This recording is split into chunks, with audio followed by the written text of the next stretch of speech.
पृथक पृथक बस दुर्घटना दुई मृत अनेक आहत। पृथक पृथक बस दुर्घटना दुई मृत अनेक आहत होता जमापड़ी।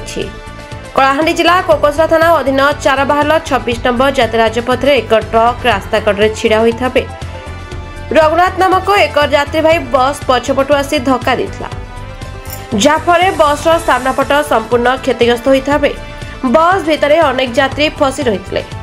बसटी भुवनेश्वर उमरकोट जाउथवा बेले दुर्घटना घटी। घटनास्थल कोकसरा दमकल पक्षरु उद्धार कराई।